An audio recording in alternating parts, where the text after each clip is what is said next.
Matt Booty talks about Xbox's multi-platform strategy, and every time Xbox talks about their multi-platform strategy, it has people asking questions and comparing it to previous things that they have said. Specifically, this time comparing it to what Phil Spencer said a couple of weeks or months ago when he said there's no red line for games coming over to other platforms. So we'll talk about that. Xbox's presence at the Game Awards may not be as big as people would hope for, or at least that's what we're hearing right now. Some Call of Duty games, some more could be coming over to Xbox Game Pass. We got a big trailer or update here on Assassin's Creed Shadows. More combat was shown, and I think it looks very good. So we'll go over the mechanics that were shown off that. Sony stocks going up. There's lots of other things as well to go over, like another game that they may be remastering. So lots to go over. But before we continue, if you do enjoy daily gaming news and content, make sure to hit the subscribe, share the video, like it, all of that stuff. And we will jump into it here, talking about an interview between Matt Booty and Variety. So one of the things when it comes to Xbox is their messaging can be kind of misconstrued to be confusing at times. But the reality of the situation is Xbox has been telling us now for many years that they are putting their games everywhere, basically. Trying to get as many people to get into the ecosystem is the new Xbox strategy. There's a lot of good things that come from that, like being able to play your saves on whatever device that you're on. I mean, we were just recently seeing with Indiana Jones and the Great Circle that you're actually going to be able to transfer your Xbox saves over to your Steam version of the game and vice versa. So lots of good stuff there just for access and I would say consumer-friendly practices that they are partaking in. But one of the things that does piss off a lot of people, and the worry is how does this affect the Xbox brand and image, is putting games on the PlayStation 5 and how many of those games are going to go over. We know there's been 4: Sea of Thieves, there's been Hi-Fi Rush, you have Pentiment, and you also have Grounded. So those are the 4 first games that went over to the competitors, Nintendo, PlayStation, and now Indiana Jones is also going over to PlayStation in 2025. So the question that does come up is, will the tentpole Xbox games make their way onto the PS5 or the PS6, whatever? Will the next Halo be there? Will Gears of War be there? All of those games that really the Xbox brand is known for, will those ever make their way over to PlayStation? So it has a lot of people questioning whether that would be a good idea or not. And when Phil Spencer said there's no red line for which games will be going over to PlayStation, it had people worried. People who care a lot about that were very much worried. And now you have Matt Booty here talking to Variety with kind of going back to the earlier messaging in terms of how they are expanding out their ecosystem and how they are going to be doing this type of work. And he says this about games going over to the PlayStation 5. He says, "We are very much making the exclusivity and windowing decisions on a game-by-game basis, and each of our studios is in a little bit of a different position. There's also the production timeline on a game, so the decision on spacing comes there first. We want to make sure there's a great experience for Xbox players, and then the gap between when it becomes available on PlayStation is as much a production decision as it is anything else. This is a game that was in production before we acquired Bethesda even." He's talking about Indiana Jones and the Great Circle there. And that's something that I've mentioned on this channel. A lot of people were scratching their heads and saying, well, why is Indiana Jones going over? It is a game that when they first did that business meeting, Phil Spencer said wasn't one of the games that were a part of the initial 4, but he also went on to say that they are going to probably bring more games over after they evaluate how those first 4 did. And they did decently well. I mean, you look at Sea of Thieves and how high it was on the charts. But the thing with Indiana Jones is this game was in production before Xbox acquired them. There's all the licensing issues that they have to deal with Disney and everything. And I would almost bet that a part of that deal was that this game would eventually release on the PlayStation platform, as it was in the works in development before Xbox did acquire them. But what he is going back here, which has people feeling a little bit confused here, is he's saying it is still a case-by-case basis. Every single game that they create, they're going to determine whether that goes on PS5 depending on production schedule and making sure that they're actually going to be able to meet the demands of the Xbox user base first without hurting it by starting to develop the PlayStation 5 version of the game or porting it over to the PlayStation 5. So it really is, nothing is set in stone here when it comes to Xbox and their multi-platform strategy. And it doesn't really matter if you don't care about the whole console war style of things, because it's not affecting your experience on Xbox. It's not affecting if you could play those games and you're still getting them all day one into Xbox Game Pass. So we'll see what else they have coming over. The big thing here will be Halo, will that ever be on PlayStation? Gears, will that be on PlayStation? A lot of people saying it will be. And you look at what they're doing with Halo, moving over to UA5. Some people think that it is a sign that they are preparing to bring the game over to the other platforms because it's just easier to develop for. They can get those on to the other platforms and stuff like that. So we'll see what happens here. Reality is you're getting everything on Xbox from Xbox day one in Game Pass. Doesn't really affect your overall experience, but the messaging is always interesting here when you compare things that Matt Booty says, things that Sarah Bond says, things that Phil Spencer says. They kind of just got to get on the same page and stick to one piece of messaging. So there's not continuous talks about this as to what they're going to be doing going forward. Now, the Game Awards are coming up this week. Apparently it's going to be massive. Jason Schreier just was on an interview, I believe it was with Kind of Funny, and he had said that there's going to be about two things here that people are going to be very, very wowed at as to them actually making an appearance at the Game Awards. So that's kind of cool to look forward to. And you have to ask, will Xbox be there? What presence will they have there? Because they've had big presence at Game Awards previously. You remember when they announced the Xbox Series X? Jez Corden seems to think that there won't be too much Xbox out there. It's not going to be very big. And the reasoning behind that is because they are preparing for their Q1 show, their Developer Direct, which I think they do a great job with that, which to me is fine if they're going to hold a lot of their announcements for Q1 of 2025. I'm not bothered by that whatsoever. I actually would rather see them keep all of their big announcements for their own Xbox shows. I think that would be a smarter business move for them. But here is what he does tweet out. First of all, he says, "Oh boy, Jeff Keighley cooked." He obviously knows what he has and he's excited for it. And then he responds and says, "What I'm expecting without hard spoilers, not a ton from Xbox first party studios, pending Xbox's own Developer Direct in Q1. And if you remember, the Developer Direct the last 2 years have been very good. 2 years ago is when they shadow dropped Hi-Fi Rush. Now we know what happened since then with them getting rid of the student and everything, but that was a major moment to kind of kick off their Developer Direct, which got people very intrigued now going forward for when they do have them. And it's cool because they go into like the studios themselves and give you a behind the scenes look as to what these games are doing, how far along they are in development, and just a more in-depth look at some of their first party titles and what the amount of games Xbox has in 2025. 2025's Developer Direct is going to be very exciting. He also says here, lots of epic multi-plat reveals and other fun stuff. So if you're expecting a big Xbox presence at the Game Awards, based off of what Jez Corden is saying, that just won't be the case. And to be honest, I'm actually pretty much okay with that as long as we get good announcements across the board from other places, especially from the third-party side of things. Now, Game Pass continues to just be awesome with, Indiana Jones dropping in there day one. I've been playing it now for the last day or so, really, really enjoying it. Machine Games has done great stuff with it, with the way that it runs and feels, the atmosphere. They really nailed Indiana Jones so far from what I've played. I've only played about 3-4 hours of it, but I'm definitely going to get through that game. And Game Pass day one, having that is huge. Getting Call of Duty Black Ops 6 is huge. Getting more Activision Blizzard stuff is huge. One of the things that I've been waiting for a while, though, has been older Call of Duty games. We've talked about this on this channel for a while because they keep updating them. They keep putting them on sale. And that usually signifies that they are preparing for them to hit Game Pass soon. And we have some more hints here that they may be hitting Game Pass. This may be Xbox's big Game Awards announcement, which I think would be cool. But here is what it says. Tom Warren tweets this out.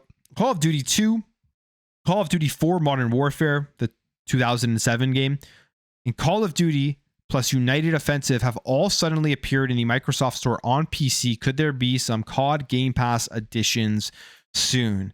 And I feel like there will be. Xbox is the one that pretty much saved the servers for these old games where you could go out, buy them on your Xbox right now and play online and there's people playing.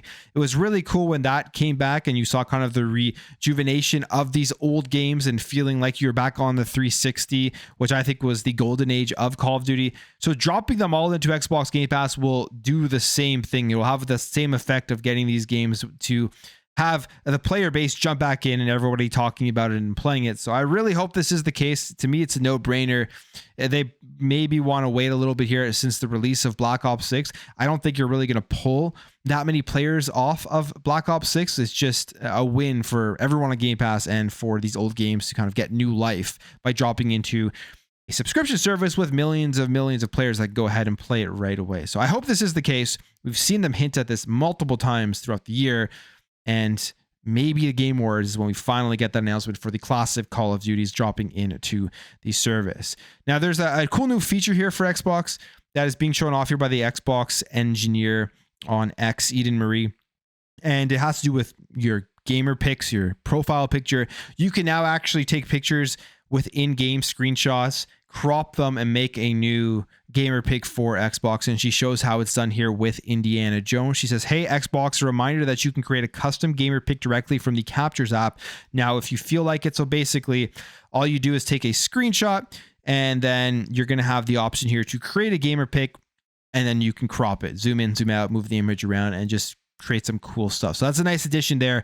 If you like to customize the way that your profile looks, they are taking away the avatar app. So that's going away. And this is going to be something, I guess, that kind of adds another dimension here to your gamer pic. Whereas previously you could make some cool stuff with the avatar app. So cool stuff here. I'm going to be checking this out and trying to find some good shots here. Indiana Jones is a great game for that. I mean, graphically, it looks stunning. So you'll find lots of cool shots. If you're an indie fan, this is going to be a game you want to get a gamer pick from. Okay, so the Game Awards is this week, but there's also other awards like the BAFTA Awards. And this, I mean, there's multiple different Game Award shows. The Game Awards is the big one that everyone does really tune into. But the BAFTA, which is the British Academy of Film and Television Arts, has their awards that is coming up. And this will be their 2025 ceremony. And one of the things that they were looking into, which was a major controversy here with the Game Awards, it was DLC being added to the Best Game or the Game of the Year award. And they have decided to not add that into their list. If you're a DLC, you will be ineligible for the Best Game of the Year. So that's not something that is being copied here from these other academies, but here is the Best Game of the Year, the Best Game Award for the BAFTA 2025. Here's the list: Animal Well, Astrobot, Balatro, Black Myth Wukong, Call of Duty Black Ops 6, Helldivers 2, The Legend of Zelda Echoes of Wisdom, Metaphor ReFantazio, Thank Goodness You're Here, and Warhammer 40,000 Space Marine 2. Now, it's a longer list. I think it's kind of a better list. It is more comprehensive here, and it does include some games that a lot of people were wondering, why weren't they on the Game Awards? This, for example, Space Marine 2, you would have thought maybe that game could replace a DLC on the Game of the Year nomination. So that's the BAFTAs. They're not following suit here with the Game Awards. You would think maybe they would, because of the fact that the Jeff Keighley show is the biggest show, and you kind of want to go along for what they do, but they're deciding, nope, we're not putting the DLC in there as Game of the Year nominations. All right, let's jump over here. We have some PlayStation news that, not surprising, we've talked about this previously, and it was kind of a rumor. It's still a rumor, but it looks like more and more that it is going to happen, and that is they're remastering Days Gone. This kind of just continues what PlayStation does to fill in their very large gaps between first-party releases, which is taking their old games, remastering it, and putting it out there, knowing that their fan base are going to buy it no matter what. And we have an announcement here saying the Days Gone Remastered could be gearing up for a Game Awards announcement back in September, right before the official announcement of Horizon Zero Dawn. Multiple leakers reported that Sony Ben's Days Gone would be receiving a similar enhanced remaster. So we could end up seeing this shown off at the Game Awards. Days Gone is kind of one of those games that didn't get the best reviews in the world. It was pretty split critically as to if people enjoyed it and people disliked it. But it's now, I feel like, one of those games that they look back on with much more fonder memories than when it first came out. And I feel like the remastered version of Days Gone, even though it looks great, I mean, it doesn't really need it because it still looks great and plays great and everything.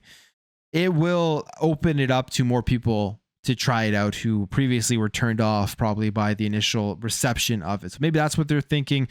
But yeah, this is just more PlayStation remastering of games that absolutely do not need it to try to cash in on the people that will double dip on the current game itself. So we'll see if they do actually announce it. Hopefully that isn't the only thing PlayStation does announce at the Game Awards. And hopefully, more so than anything, they are gearing up for a major show in 2025. It's been too long from them to have a show where they go over just a ton of their first-party content and a more in-depth look as to what is coming down the line. Because as of right now, it's Ghost of Yotei next year, and that's pretty much it. We don't know what else really is supposed to be coming out from PlayStation. Now, even with all of that being said, But the fact that they haven't released too much first party content over the last number of years, their gaming business is doing very well. Sony is doing very well, so much so that they actually hit a record high here with their stock yesterday. And you would think, okay, maybe because they haven't released a lot of first party content over the last number of years, they would be affected. And that just has not been the case. PlayStation, this gives them the ability to kind of do what they do here. They could take their time. They have been taking their time with giving just a large slate of new games to be coming out, because people are still buying and people are still paying a lot of money within their ecosystem. This came out here yesterday saying that shares closed up at 4.1% at 3,338 yen on Tuesday, topping the previous closing high of 3,260 yen, which was achieved back in 2000. And it says here that operating income for the 3 months ended in September reached about 900 million, a new record high for PlayStation during the second quarter. And Sony expects the PlayStation business to generate a record operating income for its current fiscal year ending in March 2025, partly due to strong sales of third-party games and PlayStation Plus subscription. So there it is. It's all about their third party. It's all about subscription. And when people like to harp on the fact that they think exclusives and exclusivity is the reason why game consoles are purchased, or the main reason why game consoles are purchased, or that they are the things that make the business successful, they definitely play a big role, but it is not the main thing here that drives these consoles to be great or drives these businesses to be great. Third-party games and just having people use their ecosystem to play everything that is out there on the market is what makes the business successful, as is proving here with PlayStation. And then subscription is taking over the industry. PlayStation Plus is getting better. Getting more games into it. They obviously went ahead and followed Xbox and Xbox Game Pass, what they were doing, as it took them a little longer here to build up their PlayStation Plus tiers and everything and change their business model to what it is today. But they are doing fine. Anyone who says PlayStation isn't doing fine is just, it does not look like that whatsoever, especially with their stocks going up. And maybe this is some optimism, potential preparation, and some speculation that the deal with Katakawa is going to end up closing, and PlayStation is going to get From Software. They're also going to get a big boost on their anime business, and maybe there's a lot of optimism there with people thinking that that is going to happen. All right, let's jump over here to some more layoffs in the industry, because we are now almost halfway through December and it's still not stopping for 2024. We may see this happen all the way to the very last day of the year, but People Can Fly, they say, are suspending or laying off 120 employees. This was from their statement on Tuesday from CEO Sebastian Wojciechowski. Don't know if I said that correct, but he says that the Bulletstorm Studios was suspending or parting ways with more than 120 talented aviators. They say here that the action became necessary as external market pressures persisted beyond our forecast, and the video game market is still evolving. We have to adjust with where things are today, and we are redoubling our efforts with the new work for higher engagements and focusing on the development of single independent game.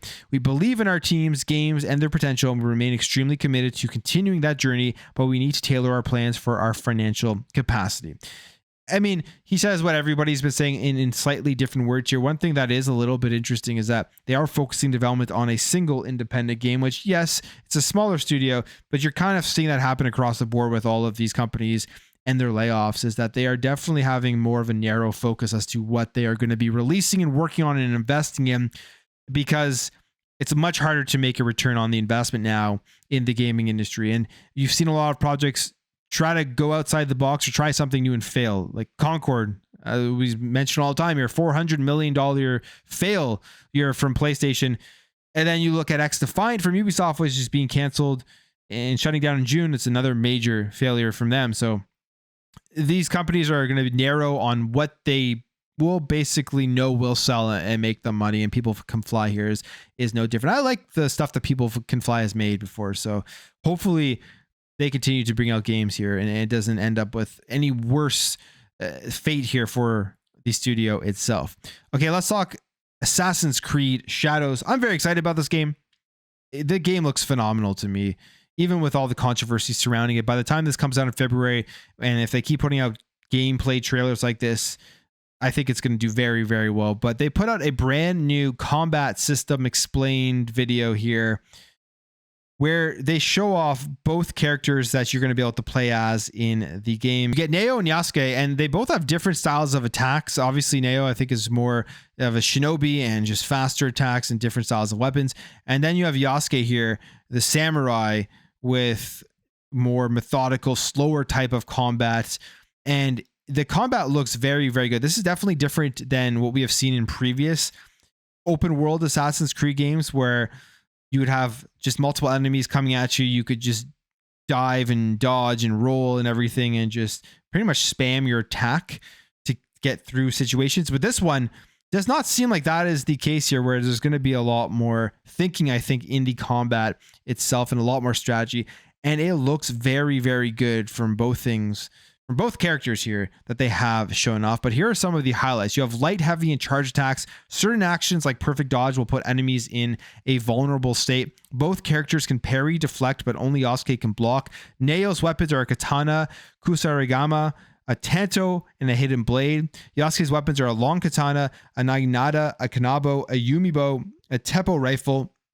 You earn mastery points to unlock active abilities, passives, and combo modifiers. Each character can have 2 weapons equipped, but only Yasuke can swap mid-combo. Neo focuses on quick, agile combat with her weapons unlocking unique stealth opportunities. Enemy types: outlaws, Ashigaru soldiers, Ronin, samurai, daisho, guardians. And there's going to be flurry attacks in this game, so mark with a big glow. These relentless attack chains will not stop even if you parry, block, or deflect them. And there's unstoppable attacks marked with red glint.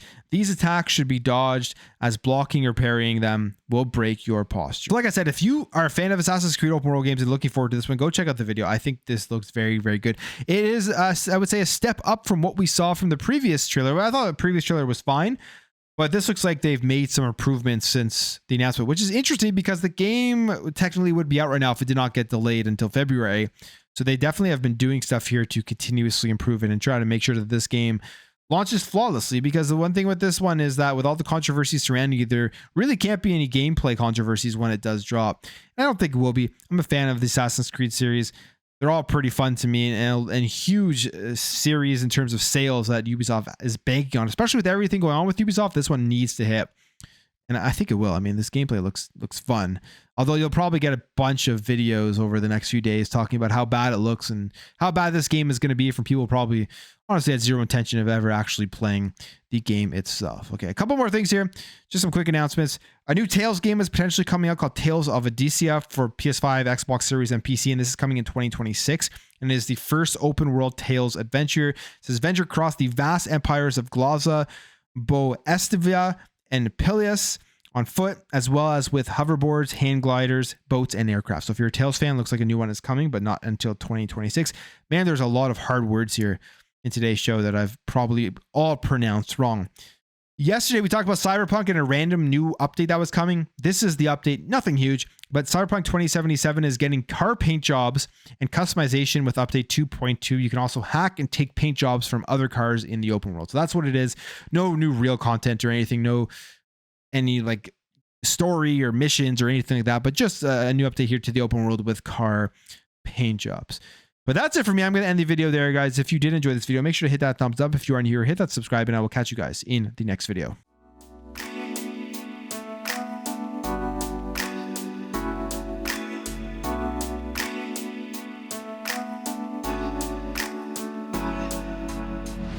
Bye.